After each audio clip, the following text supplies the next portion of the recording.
अब इसी वजह से ये बन रहे हैं और वही चीज़ हम उसके ऊपर लगा रहे हैं। तो इस चीज़ को भी समझना चाहिए कि अगर हमारे अल्सर बने हुए हैं तो कोई टूथपेस्ट ऐसी हम कतई यूज़ ना करें जिसके अंदर ये वाला कंपाउंड हो। इस तरीके से बाज़ औक़ात हम ब्रश कर रहे होते हैं और वही ब्रश हमारे लिए फ़ायदा की बजाय नुकसानदेह होता है। मेडिकल साइंस में बहुत ज़्यादा तरक्की के बावजूद साइंस अभी तक इस चीज़ पर नहीं पहुंची कि ये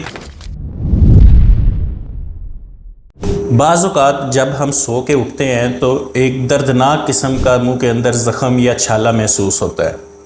इतनी शदीद तकलीफ़ इसकी होती है कि पानी का जो घूंट बनना है वो भी अज़ाब हो जाता है। हम बात करने वाले हैं एफ्थस अल्सर की। एफ्थस अल्सर भी कहते हैं, कैंकर सोर्स भी कहते हैं। इस वीडियो के आखिर तक आप ये चीज़ जान लेंगे कि इनसे कैसे बचा जा सकता है और अगर ये बन जाए तो इसका क्या ट्रीटमेंट हो सकता है। मुंह के अंदर सर्कल शेप में गोल या अंडे की शक्ल में जो ज़ख़म नमूदार होते हैं, जिनका सेंटर जो है वो पीला होता है या सफ़ेद होता है और बॉर्डर जो है वो रेड होते हैं, इसको हम एफ्थस अल्सर कहते हैं। एफ्थस अल्सर जो हैं वो 3 किस्म के होते हैं। माइनर हो सकते हैं, मेजर हो सकते हैं या हर्पेटिफॉर्म। माइनर जो होते हैं वो 2 से 3 मिलीमीटर होते हैं। 1 या 2 छाले जो हैं वो मुंह के अंदर नमूदार होते हैं। शदीद इसकी दर्द होती है, 2 से 3 वीक के अंदर ये ख़त्म हो जाते हैं। लेकिन जो मेजर अल्सर होते हैं उनका डायमीटर ज़्यादा होता है, 5 से 10 तक हो सकता है। ये इतने तकलीफ़देह होते हैं कि जब ये ख़त्म भी हो जाते हैं उसके बाद भी जो मुंह के अंदर भी स्कार छोड़ जाते हैं। लेकिन जो हर्पेटिफॉर्म है वो वायरस की वजह से होते हैं। क्लस्टर की शक्ल में बिल्कुल पिन पॉइंट ये छाले से बनते हैं और बहुत ज़्यादा बनते हैं। जो अल्सर्स होते हैं वो चीक पे भी हो सकते हैं, जो हमारा लोअर लिप है, नीचे वाला लिप है, इसके बॉर्डर पे भी हो सकते हैं, ज़ुबान के नीचे भी हो सकते हैं। तो ये सारी प्लेसेस हैं जहाँ पे ये छाले बनते हैं और तकलीफ़ इनकी बहुत ज़्यादा होती है। मेडिकल साइंस में बहुत ज़्यादा तरक्की के बावजूद साइंस अभी तक इस चीज़ पर नहीं पहुंची कि ये किस वजह से बनते हैं। लेकिन बहुत सी ऐसी चीज़ें हैं जिनको इसके साथ रिलेट किया जा सकता है। मतलब अगर ये प्रॉब्लम्स होंगे तो इसकी एक काज ये भी हो सकती है, थ्योरीज़ है।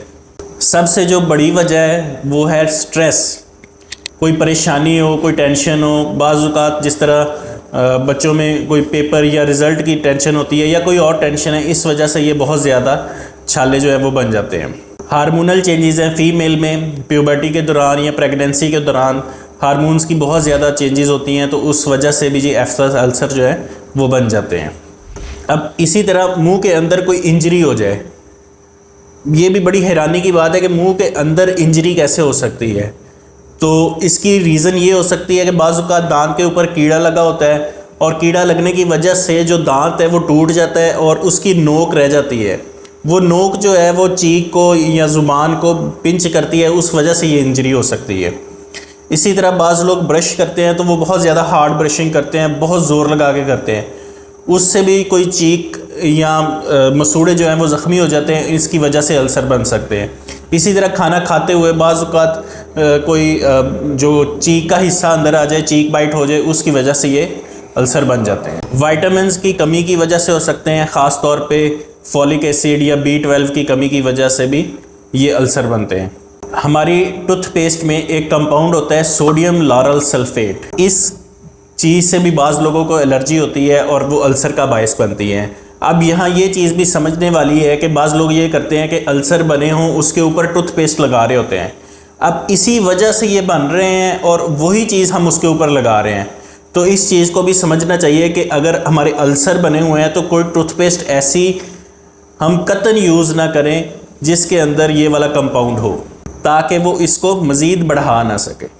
इसी तरह जो स्टमक इश्यूज़ होते हैं जिसमें जर्ड है कि खाया पिया बाहर की तरफ आ रहा होता है, मुंह के अंदर गंदा जायका फ़ील हो रहा होता है, उसकी वजह से ये सारी वजूहात हैं जिनको हम रिलेट कर सकते हैं कि इनकी वजह से अल्सर बन सकते हैं। अब इनसे कैसे बचा जा सकता है? अगर इन चीज़ों पर आप अमल कर लेंगे तो अल्सर ये बनेंगे ही नहीं। सबसे पहली चीज़ है हमेशा की तरह कि अपनी औरल हाइजीन मेंटेन करें, प्रॉपरली ब्रश करें, सुबह नाश्ते के बाद, रात सोने से पहले 2 दफ़ा ब्रश करें। स्केलिंग करवाएं, अगर मसूड़े ख़राब हो रहे हैं, कोई कैलकुलस या प्लाक जमा हुआ है उसके लिए स्केलिंग हो जाए। इसी तरह दांत के अंदर कीड़ा लग रहा है तो फौरी तौर पे उसकी फिलिंग करवा ली जाए। अपनी डाइट को बैलेंस डाइट लें जिसमें विटामिन्स और मिनरल से भरपूर डाइट हो। इसी तरह अपनी ज़िंदगी को आसान बनाएं, टेंशन फ्री रहें। इसका सबसे जो बेहतरीन तरीका है वो एक्सरसाइज करें या योगा करें। उससे ये होगा कि आपकी जो टेंशन है वो रिलीज़ हो जाएगी और आप इस तरीके से माउथ जो अल्सर्स हैं, माउथ अल्सर्स, उनसे भी बच सकते हैं।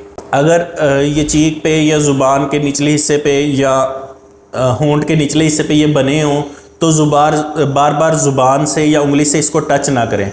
इससे भी ये जो कंडीशन होती है वो एग्रावेट हो जाती है, ज़्यादा हो जाती है। ब्रश करते वक्त मोहतात रहें, बिल्कुल नरमी से ब्रश करें और सॉफ्ट ब्रिसल्स वाला हमेशा ब्रश इस्तेमाल करने। ब्रश करने का क्या तरीक़ाकार है इसके ऊपर मैंने बड़ी तफसील से गुफ्तगू की है। अगर आप इस वीडियो को देख सकते हैं तो आपको पता चल जाएगा किस तरह ब्रश जो है वो हमारे लिए फ़ायदेमंद होता है और किस तरीके से बाज़ औक़ात हम ब्रश कर रहे होते हैं और वही ब्रश हमारे लिए फ़ायदा की बजाय नुकसानदेह होता है। अपनी बॉडी को डिहाइड्रेशन से बचाएं, पानी का ज़्यादा इस्तेमाल करें और अपनी खुराक में भी बहुत ज़्यादा जो ऑयली चीज़ें हैं या बहुत ज़्यादा स्पाइसी चीज़ें हैं, इन चीज़ों से भी बचें। इन सारी जो प्रिकॉशंस हैं इनके साथ आप जो है माउथ अल्सर्स जो हैं उनसे बच सकते हैं। अब अगली चीज़ है कि अगर ये बन जाएं तो हम क्या कर सकते हैं। सबसे पहले तो होम रेमेडीज़ की बात करते हैं कि घर में आप क्या चीज़ें इस्तेमाल करते हैं। उसके बाद मैं आपको बताऊंगा कि कौन सी मेडिसिन इसके लिए इस्तेमाल की जा सकती है। अगर माउथ अल्सर्स बन जाते हैं तो जो बेहतरीन हल है वो ये है कि नीम गर्म पानी में नमक डाल के उससे कुलियाँ करें। ये जो महलूल बनता है, ये सोल्यूशन बनता है, ये एंटी इन्फ्लेमेटरी प्रॉपर्टीज़ होती हैं, उसकी वजह से काफ़ी हद तक जो जलन का या दर्द का एहसास है वो कम हो जाता है। इसी तरह जो बेकिंग सोडा होता है उसे भी पानी में मिला के एक सोल्यूशन बना के उससे भी कुलियाँ की जा सकती हैं। सेम वही प्रॉपर्टीज़ उसकी होती हैं।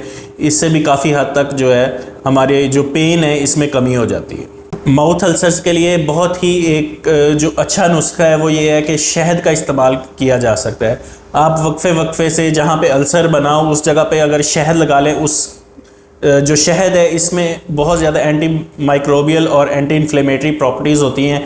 उस वजह से जो अल्सर है इसका जो ड्यूरेशन है उसको कम कर सकते हैं। बहुत ज़्यादा ये चीज़ जो है वो मेडिसिन्स में यूज़ होती है। अगर हम इस चीज़ का इस्तेमाल कर लें इससे भी बहुत जल्दी जो अल्सर्स है वो ख़त्म हो जाते हैं, जो कि एलोवेरा जेल है। इसी तरह हल्दी है, हल्दी का इस्तेमाल किया जा सकता है, या क्लोव ऑयल है जो लौंग का तेल हम जिसको कहते हैं। इन चीज़ों के साथ जो अल्सर्स हैं उनकी जलन को या उसके ड्यूरेशन को कम किया जा सकता है। लेकिन इससे दर्द तो कम हो जाती है, जलन भी कम हो जाती है, लेकिन ड्यूरेशन जो है वो मोस्टली 1 हफ़्ते से 1.5 हफ़्ते के दरमियान ये रहता है। नेक्स्ट चीज़ है कि अगर हमारे पास हमारे अल्सर ये बने हुए हैं तो इसके लिए हम मेडिसिन कौन सी यूज़ करते हैं। बाज़ औक़ात जो डॉक्टर्स होते हैं या जिस तरह हमारे भाई MBBS हैं या दूसरे लोग हैं वो डेकाट्रिन जेल दे देते हैं।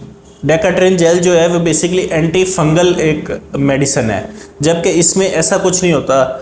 ये हमें ज़्यादातर जो बेहतर चीज़ है वो सोमोजेल हम यूज़ करते हैं। सोमोजेल में ये एनेस्थेटिक प्रॉपर्टी होती है कि जो जलन हो रही है, जो पेन हो रही है उसको कम कर देते हैं। तो जब भी ऐसा कोई प्रॉब्लम हो कोशिश करें आप अपने डेंटिस्ट से रब्ता करें ताकि जो बेसिकली कॉज है उसको रूल आउट किया जाए और इस चीज़ को ख़त्म किया जा सके। इसी तरह बोंजीला एक जेल है, उसको भी इस्तेमाल कर सकते हैं, या एक माउथ वाश है जिसमें क्लोरहेक्सिडीन और बेंजोकेन मुख्तलिफ ट्रेड नेम के साथ आता है। आप उसकी कंपोजिशन देखें जिसमें क्लोरहेक्सिडीन हो और बेंजोकेन, ये 2 चीज़ें हों।